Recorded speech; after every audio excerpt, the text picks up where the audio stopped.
Happy Shivratri, happy Har Har Mahadev. Mahadev. વર્ષની સૌથી મોટી શિવરાત્રીના તમને બધાને હાર્દિક શુભકામનાઓ. અને ફાલ્ગુને બુંદીનો લાડવો ખાઈ ગયા હતા ભૂલથી મંદિરમાં.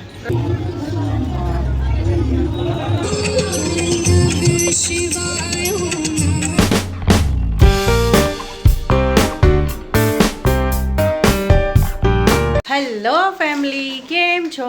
મોજમાં ને મોજમાં રહેવાનું હો. પાછળ ક્રીમીબેન કંઈક કરી રહ્યા છે, ખાખા ખોળા. શું કરી રહ્યા છો ક્રીમીબેન? બસ આ ડીમાર્ટ નો સામાન સેટ કરવાનો છે, એ ધીરે ધીરે ચાલુ કરી દીધો છે દોસ્તો. હા, જો ડીમાર્ટનો વ્લોગ આના પછી આવશે. આ શિવરાત્રી વ્લોગ છે એટલે પહેલાં આવશે, કારણ કે શિવરાત્રી છે એટલે કાલે ને કાલે મારે આને આખવું પડશે એટલે ડીમાર્ટનો વ્લોગ પછી આવશે. કોઈ વાંધો નહીં, એવું રાખીએ. હા હા, કેમ કે ક્રીમીએ કીધું કે ડીમાર્ટનું સામાન કરીએ એટલે મારે તમને કહેવું પડે ને કે ડીમાર્ટનો સામાન એટલે ડીમાર્ટનો વ્લોગ પછી આવશે એમ. તો હેપી શિવરાત્રી, હેપી હર હર મહાદેવ. હર મહાદેવ. વર્ષની સૌથી મોટી શિવરાત્રીના તમને બધાને હાર્દિક શુભકામનાઓ. Yes. મહાદેવ ભોળા છે, બહુ જ શંભુ છે, એમને જેને કોઈ ન અપનાવે એને અમારા મહાદેવ અપનાવે કે નહીં? તો એ મહાદેવને થેન્ક યુ સો મચ આટલી સરસ લાઈફ આપવા માટે, યસ હે ને? યસ, તો ચલો. પ્રણામ હા, મહાદેવને. મહાદેવને થેન્ક યુ સો મચ આટલી સરસ લાઈફ આપવા માટે, મને, ક્રીમીને, ફાલ્ગુનને, જિંજરને, તમને બધાને. યસ. તો તમને બધાને હાર્દિક શુભકામનાઓ. બધાનું ધ્યાન રાખે, બધા ઉપર કૃપા કરે અને સુખ શાંતિ અને સમૃદ્ધિ આપે યસ, અને સારી હેલ્થ આપે. સાચી વાત છે. મોસ્ટ સૌથી વધારે ઇમ્પોર્ટન્ટ important સારી health હેલ્થ, હોવી સારી જોઈએ. હેલ્થ આપે. હેલ્થ હશે તો તો ગમે બધું ના થશે. ભાગી શકશું, દુનિયાની દરેક વસ્તુ પર જીત મેળવી છે. શકશું. સાચી વાત છે. બરાબર ને? સાચી વાત. ચલો, તો હવે અહીંયા લેક્ચર મારું પૂરું થાય છે. હા, અમે- એવી તૈયાર થઈ ગઈ છે, Yes. ફાલ્ગુનભાઈ તૈયાર થઈ રહ્યા છે. ત્યારે જઈએ છીએ શિવાલય મંદિરે, જઈએ છીએ ભગવાનને થોડું બધું જળ દૂધ બધું ચડાવવા માટે બધી સામગ્રી મેં લઈ લીધી છે, દીવાબત્તીની ને હાથે ને બધું. તો અમે જઈએ છીએ, ઘરે આવીને પછી હું દીવાબત્તીને બધું કરીશ, પૂજાપાઠ કરીશ, કારણ કે અમને પાછું મોડું થાય છે. A few moments later. પછી તું મૂકતી જઈશ ને પછી શું થશે કે મને ખબર નહીં હોય કે કઈ વસ્તુ ક્યાં મૂકી છે. દાળ અને કઠોળ જ મૂક્યા, બીજું બધું અહીંયા જ છે. ઓકે, ઠીક છે. ચલો, આ સામાન લઈ આવ્યા હતા અમે. છે ને, મેં પનીર મંગાવ્યું છે, એકદમ ફ્રેશ પનીર છે, મસ્ત, બહુ ટેસ્ટી છે. મેં એને ક્રીમીએ ખાઈ લીધું છે, ફાલ્ગુન માટે રાખ્યું છે. ફાલ્ગુન, આ પનીર બહુ સરસ છે હો. ટેસ્ટ કરતો ફાલ્ગુન, ખાતો જતો, ટેસ્ટ કરતો. કેમ છે? મસ્ત છે ને? બહુ સરસ છે. આ ડબલ ભાવમાં લીધું છે. 200 ગ્રામ 80 રૂપિયાનું મળે છે ને, એની જગ્યાએ 160નું આવ્યું છે. હા, આ તારા માટે જ છે. ખાઈ જા, પછી જઈએ આપણે મંદિરે. અમે ખાઈ લીધું છે, મેં એને ક્રીમીએ બધું ખાઈ જા. એકચ્યુઅલી એમાં છે ને લીંબુ નાખેલું જ છે. એમાં લીંબુ છે, ખાટું છે થોડું, જો ખટાશ જેવું છે. આમાં લીંબુનો સ્વાદ આવે છે, કારણ કે એણે શું કીધું ભાઈએ, કે જે બીજા પનીર આવતા હોય છે ને માર્કેટમાં, એ વિનેગર નાખીને એ લોકો ફાડતા હોય છે અને પછી પનીર બનાવતા હોય છે, એટલે થોડું કડક જેવું બને અને એમાં દૂધ 2 લીટર ઓછું જોઈએ. એ કે અમે લીંબુ નાખીને ફાડીએ ને એટલે અમને 2 લીટર દૂધ વધારે જોઈએ, એટલે કે અમારું પનીર મોંઘું છે. 200 ગ્રામ પનીર આપણને 160નું મળ્યું. આમ 200 ગ્રામ પનીર હોય છે 80 રૂપિયાનું, એટલે 160 એટલે સીધું ડબલ. એટલે અમે ડબલમાં લીધું છે. પણ મેં કીધું આજે શિવરાત્રી છે ને તો થોડું પનીર, ફ્રેશ પનીર ખાય એમ, એટલા માટે મંગાવ્યું. સરસ છે ને? ખાઈ જાજો. હા, તો આ ગાયનું દૂધની બોટલ લઈ લીધી છે, આ બધી વસ્તુઓ લઈ લીધી છે. કામ ફાલ્ગુનભાઈ નીચે પછાડી રહ્યા છે. કિચન બતાડ તો ફાલ્ગુન, કેવું છે? મસ્તીનું છે. ઘંટડી આ ક્યાંથી લીધું? આ મને ગિફ્ટમાં આપ્યું હતું એક કલીગે. અચ્છા, સરસ. સારું છે. ચલો. 2000 years later.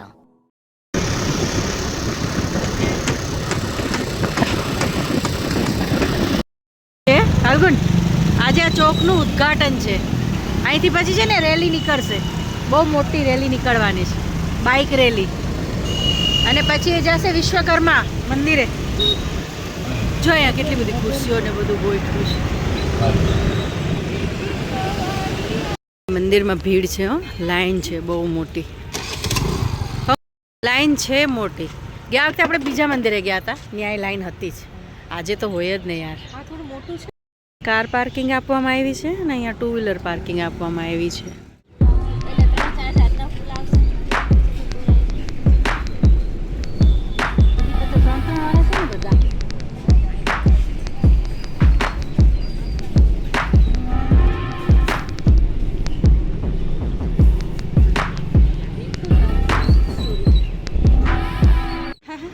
ક્રીમી ફાલ્ગુનને કહે છે ગયા વર્ષે અમે ભૂલથી ક્રીમી અને ફાલ્ગુને બુંદીનો લાડવો ખાઈ ગયા હતા મંદિરમાં. પ્રસાદ કરીને ખાઈ ગયા.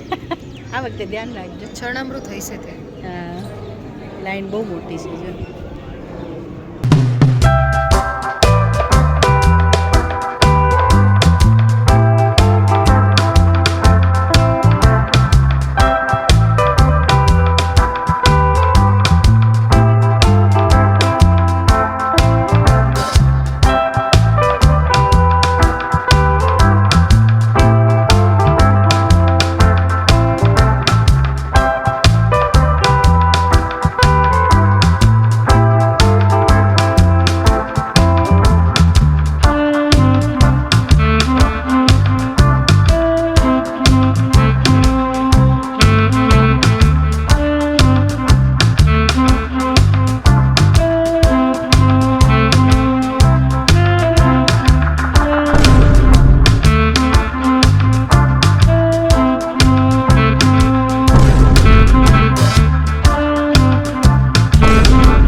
ક્રીમીબેન કેવું લાગ્યું?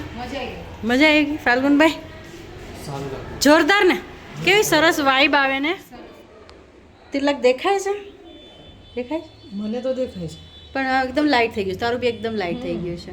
અમે છે ને મંદિરમાં તિલક બી કરાયું. તિલક કર્યું છે. હા સરસ. આ ઓલું પેલું આમ આવે ને એ તિલક કરાયું.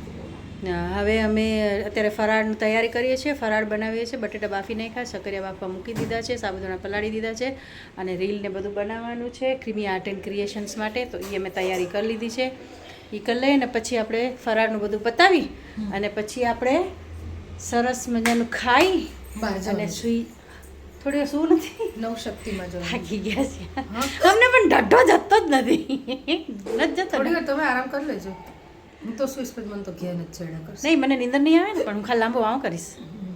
ખાલી આમને આમ પડી રહીશ 10-15 મિનિટ. ચલો ચલો કામ કરીએ ભાઈ, બહુ કામ છે. હો ભાઈ કામ છે. અત્યારે અમે બનાવી રહ્યા છીએ બટેટાની સૂકી ભાજી. પછી આ સાબુદાણા તો પલાળી દીધા છે. હવે વિચારી છે સાબુદાણા બનાવવા કે નહીં, જોઈએ છે. બાકી શક્કરિયા બી અમે આ બાફી નાખ્યા છે અને આ એક વેફર છે સાબુદાણાની, એ ફ્રાય કરી નાખશું. હા બરાબર ને? લીંબુને બધું એટલું જ ચાલશે. એટલું હા ચાલ, ફાસ્ટમાં આપણે થોડું વધારે ખવાય છે કા?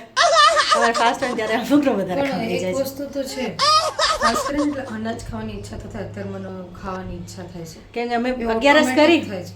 11 કરી, 11 હજી ગઈ. પછી એક દિવસ ગયો અને પછી શિવરાત્રી આવી, હા તો એટલે એવું લાગે છે તને. આમ રેગ્યુલરમાં એટલું ખાવાની ઈચ્છા નથી થતી જેટલું ફાસ્ટમાં ફાસ્ટમાં ખાવાની ઈચ્છા એક થાય. પરીક્ષા છે. સવારે છે ને અમે એકલી મોરૈયાની ખીચડી બનાવી હતી, બહુ સરસ. એમાં દાણા ને બધું નાખીને, ઘી ને બધું નાખીને મસ્ત બનાવી હતી. સવારે અમે નાસ્તામાં ખાધી છે. અને પનીર ખાધું અમે નાસ્તામાં, સરસ લીંબુ ને બધું નાખી ક્રીમીનો. મેં જ ખાધું વધારે. આટલું સરસ પનીર મંગાવ્યું, ફાસ્ટ કહેવાય. આટલું સરસ પનીર મંગાવ્યું હતું. મોંઘું વાળું, 2 જણાએ જીરીક જીરીક જ ખાધું. મારે જ ખાવું પડે. હું તો કાંઈ વાંધો નહીં, મને તો ફાવે છે. આવું બધું ખાઈએ ને તો તબિયત ઓછી બગડે ને સારું રહે. ખબર છે આપણને? ઓકે શરીરના વિટામિન્સ ઘટી જાય ને પછી બીમારીઓ આવે 100 જાતની. ઓકે. પછી છોકરાઓ સમજતા નથી ને બેન. બેન ભાઈ જે હોય સાંભળવા વાળું દુઃખ નહીં લગાડતા કે આ બેન બેન કેમ બોલી, અમને કેમ ના કીધું કંઈ. ચાલો તો હવે આ બનાવી નાખીએ, મળું તમને. તો ક્રીમી એકચ્યુઅલી ફરાળ કરવા બેસી ગઈ છે. મારે હજી બાકી છે, તો હું કહું તમારી પાસેથી રજા લઈ લઉં. તમને ફરીથી એકવાર કહી દઉં કે હેપી નહીં, હેપી દિવાળી નહીં, હેપી હોળી જ આવી જાય કે નહીં. હવે હજી હોળીમાં વાર છે. આ હોળાષ્ટક ક્યાંથી ચાલુ થવાની? 26 તારીખથી ચાલુ થવાની જ ને હોળાષ્ટક? 26 તારીખથી હોળાષ્ટક ચાલુ થવાની છે ને. હોળાષ્ટકમાં કંઈ પણ સારા કામ નથી થતા. તો જાણે કે નવું ઘર લેવું, આ તે બધું, નવી ગાડીઓ લેવા, આ તે બધું સારા કામ, લગ્ન પ્રસંગ, આ તે બધું હોળાષ્ટકમાં નથી થતા. ચલો હોળાષ્ટકની વાત આપણે હોળી ટાઈમે કરશું. અત્યારે આપણે શિવરાત્રિની વાત કરીએ. તમને બધાને શિવરાત્રિને ફરીથી એકવાર હાર્દિક શુભકામનાઓ. ખુશ રહો, મજામાં રહો, હેપી રહો, હેલ્ધી રહો બધા.